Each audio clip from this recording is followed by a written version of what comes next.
Olá, gente, bem-vindos a mais um bate-papo do Petit Jornal. Estamos eu, Daniel Souza e Tanguy Bagdadi aqui nessa quinta-feira, essa quinta de Copa. Tá acompanhando a Copa, Tanguy? Tô, cara, tô acompanhando. É mesmo, cara? É. Eu não tô acompanhando muito, não. Não? Tá dando tempo. Tá trabalhando? Eu tenho trabalhado muito, inclusive no horário da Copa.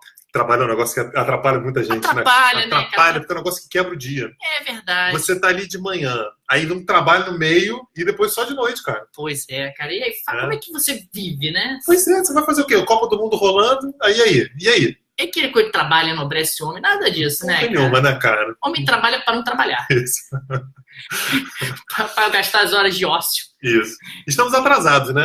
O bate-papo era para ser na terça-feira. Pedimos desculpa para todo mundo que passou a terça-feira inteira ansioso, em cólicas para assistir o bate-papo. Isso não aconteceu com ninguém, Não, cara, não peraí. seja tão otimista. Não, cara, depois eu vou editar o áudio. Aconteceu sim, as pessoas ficam ansiosas, passam o dia inteiro ansiosos, mas está acontecendo finalmente na quinta-feira com uma surpresa que a gente vai fazer essa semana. A gente já fez isso uma vez, mas a gente resolveu ir para o bate-papo kamikaze mais uma vez, que é com perguntas absolutamente aleatórias. Eu não sei qual é a pauta de política internacional que o Daniel vai sugerir, e o Daniel não sabe qual é a pauta bomba que eu vou trazer sobre economia. Isso é verdade, gente. Realmente a gente não sabe. A gente não combinou absolutamente nada. Eu queria começar. Posso começar, cara? Pode, cara, vai lá. Eu vou começar porque eu quero saber a sua análise sobre tudo que foi debatido, tudo que foi tema do encontro ontem do Trump com o maior líder da Europa, o senhor Marcelo Rebelo de Sousa.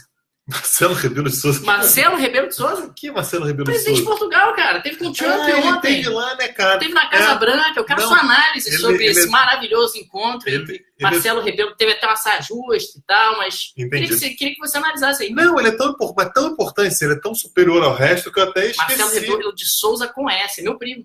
De Sousa? Ah, é? É meu primo. Caramba.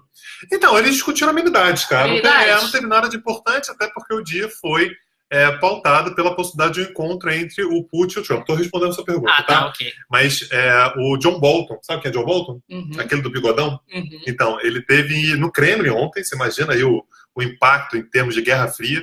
Ele teve no Kremlin ontem e acertou finalmente, no áudio que eu gravei ontem, não tinha ainda a data, não estava definido, mas vai acontecer um encontro entre o Trump e o Putin em Helsinki, capital da Finlândia, no dia 16 de julho.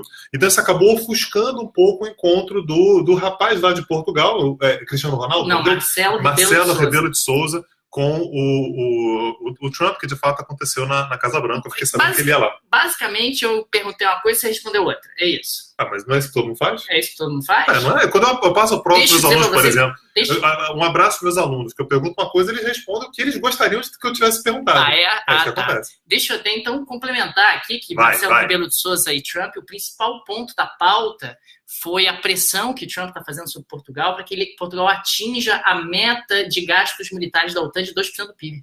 É verdade. Portugal gasta apenas 1,3% do PIB. E o momento awkward, o momento lá de vergonha alheia, ou de sincericídio, foi quando o Trump perguntou a Marcelo Rebelo de Sousa o que aconteceria se o Ronaldo se candidatasse para presidente de Portugal, se ele ganharia. E Marcelo Rebelo de Sousa, muito constrangido, virou: Trump, Portugal não é os Estados Unidos. Falou mesmo? Falou mesmo, isso não é brincadeira não, é sério. Eu imagino que o Trump tenha feito uma pesquisa para saber quem é um jogador de futebol importante, né? Porque não deve nem ter ideia de... Não sei se o Trump entendeu o deboche que o Marcelo fez em relação a ele, mas enfim, agora é só isso. Eu quero te fazer uma pergunta mais séria, enfim, sobre um assunto mais relevante, mas eu vi que o preço do petróleo nos Estados Unidos está batendo recorde. É verdade. E eu queria saber por quê e quais são as consequências disso. Na realidade, o preço do petróleo está batendo recorde nos Estados Unidos, como está batendo no mundo todo. Na realidade, é um efeito colateral. Os Estados Unidos estão, inclusive, com reservas relativamente baixas para o seu padrão. Os Estados Unidos, diferentemente do Brasil, têm reservas estratégicas, justamente para tentar absorver eventuais oscilações que aconteçam no mercado internacional. Mas essas oscilações têm estado baixas, porque o crescimento americano nos últimos tempos deu uma acelerada forte, o governo acabou utilizando essas reservas em alguns momentos, mas está relacionado ao aumento do preço do petróleo no mercado internacional. Mas os Estados Unidos estão passando por um negócio que a gente está chamando de revolução do xisto, né? Então eles têm, enfim, novas maneiras de conseguir extrair o petróleo, principalmente dentro daquelas rochas enormes, enfim, que tem petróleo e gás lá dentro. Isso não mexe com a capacidade deles de controlar o preço do petróleo? Isso mexe com o preço internacional do petróleo e tem algum impacto sobre a capacidade deles de impactar no preço no âmbito local.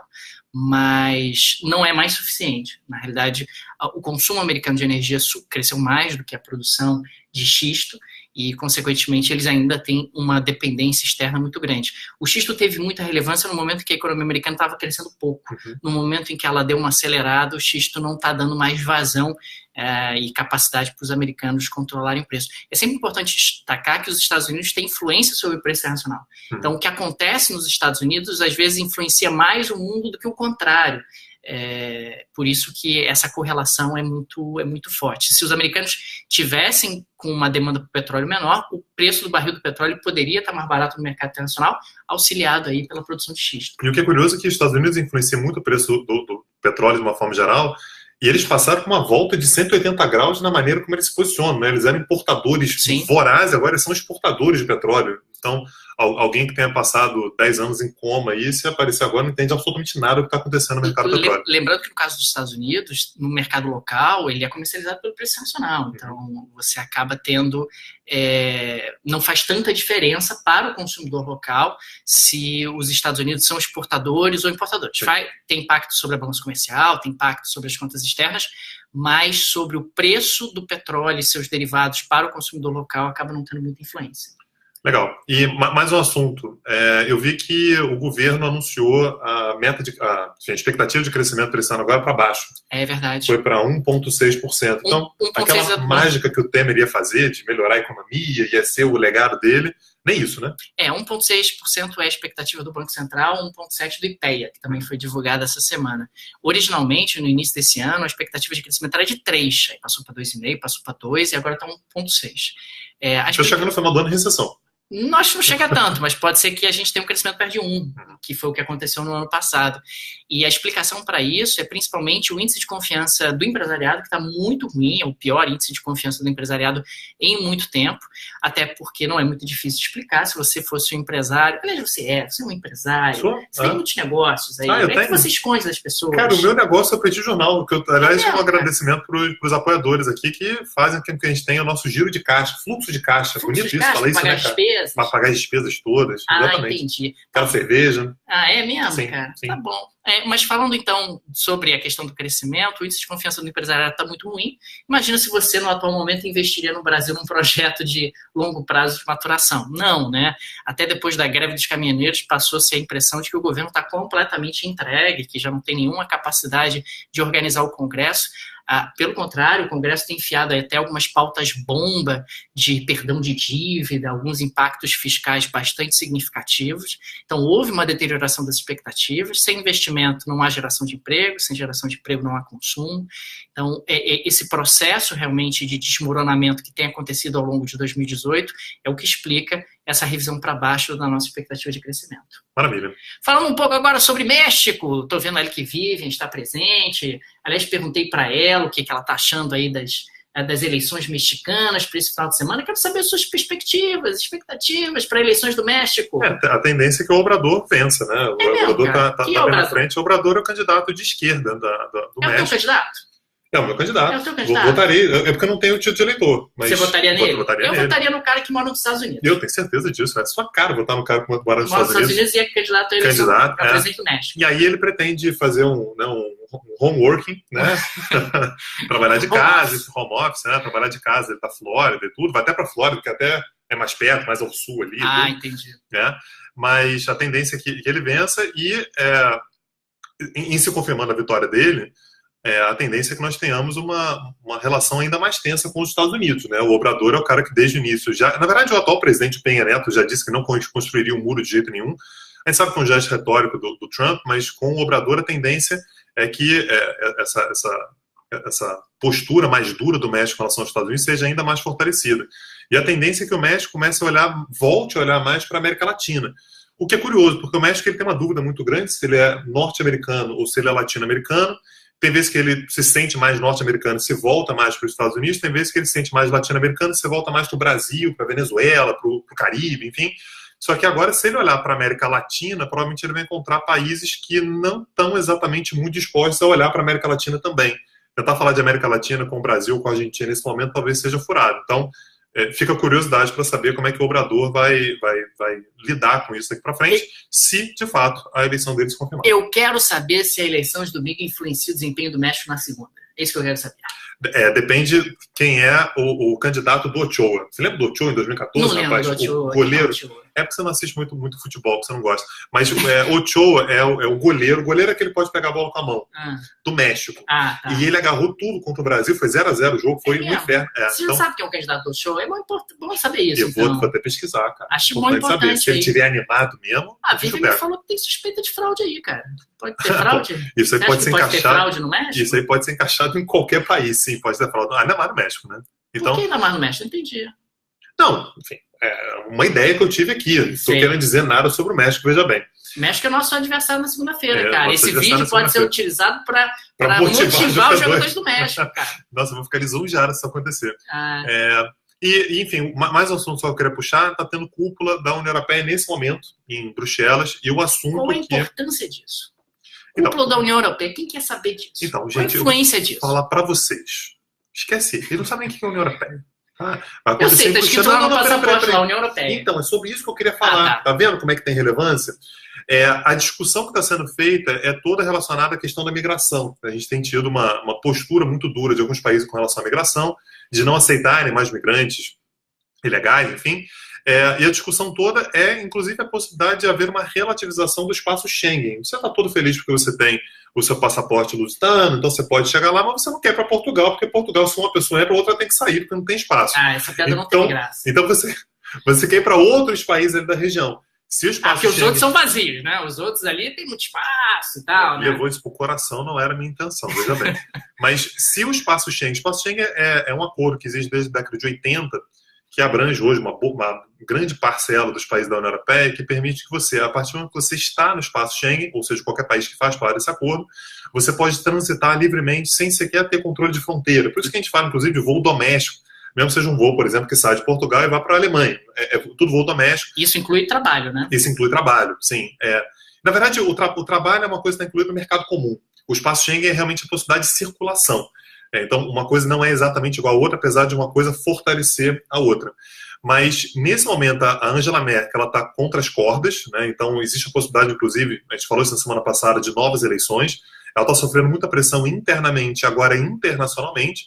Então, basicamente, ela e o Macron, junto com o Pedro Sánchez, né, da Espanha, tentando defender uma composição dentro da Europa que mantenha algum tipo de migração para a Europa, principalmente de países do norte da África e do Oriente Médio, com algum tipo de controle nesse sentido, enquanto você tem outros países que estão fazendo realmente uma ofensiva para limitar ao máximo a migração ilegal, sobretudo lideradas pela Áustria e pela Itália. A Áustria tem sido bastante dura em relação a isso já há algum tempo, e a Itália agora recentemente, né, com o novo governo que ascendeu por lá.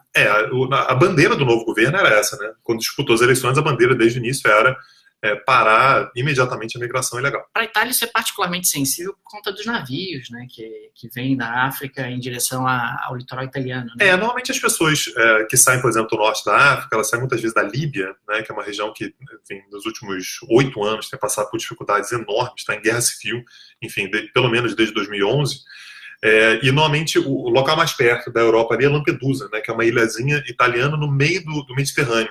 Então a meta das pessoas era conseguir chegar a Lampedusa. Depois que chega a Lampedusa, elas são normalmente acolhidas pela Itália e vão ser redistribuídas pelos países europeus. Que a Itália diz que isso não é suficiente, porque o afluxo é muito grande, né? A quantidade de gente que chega em Lampedusa ou em outros lugares ali do sul da Itália é muito grande, então que teria que haver uma redistribuição mais eficiente. A proposta que o Macron fez hoje, isso tem, sei lá, coisa de 2 ou 3 horas, era a proposta de, beleza, então países que não forem receber absolutamente ninguém pagam mais, né, vão entrar com uma contribuição maior em questões fronteiriças. Então vão bancar mais policiais, bancar, enfim, de alguma maneira. Só que me parece que esses países estão fazendo jogo duro com relação à migração, não querem aceitar nem isso. E esse é um momento crucial para a União Europeia, porque isso pode levar, de fato, a uma crise sem precedente da União Europeia. Falando aqui um pouquinho de Brasil, essa semana o Conselho Monetário Nacional, que define as metas de inflação, define a meta de 2020. Isso é importante para você, um rentista e tal, isso influencia a rentabilidade dos seus negócios. Me conta que eu vou anotar, saber se eu vou ganhar dinheiro ou não. E a meta de inflação para 2021, 2021 será 3,75. Na realidade, ela é 4,5 em 2018, cairá para 4,25 em 2019, 4 em 2020 e 3,75 em 2021. Isso é meta de inflação? Meta de inflação. Não vou nem levar em consideração, porque o Brasil erra sempre. Né? O Brasil tem uma mira péssima para inflação, vai ser tudo diferente. Enfim, mas tudo bem, obrigado pela informação. Mas você passa a ter uma margem de tolerância de 1,5 para cima, margem 1,5 para baixo. Margem de tolerância de 8 pontos percentuais. Pô, diminuiu, eram 2 para cima, 2 para baixo, eram 4%, agora caiu para 1,5 para cima, 1,5 para baixo, são só 3%. 4%, aliás, me lembra da taxa de aprovação do governo Temer, você viu isso, cara? Vi não, cara. Saiu a taxa de aprovação dele e eram 5% dos brasileiros que consideravam o governo bom ou ótimo e caiu para 4%. Margem de erro, né? Levando em consideração essa margem de erro, realmente isso pode ficar restrito ali, basicamente ao Marum e a Marcela Temer. Ok, com essa informação extremamente pertinente, terminamos aqui o nosso encontro de hoje. Alguma coisa a mais? Não, mais nada, só agradecer mais uma vez a quem está assistindo a gente hoje, aos nossos apoiadores, que, enfim, fazem toda a diferença pra gente. Muito obrigado. Tem o nosso projeto de pé. Até a próxima, exatamente. Valeu, obrigado, gente.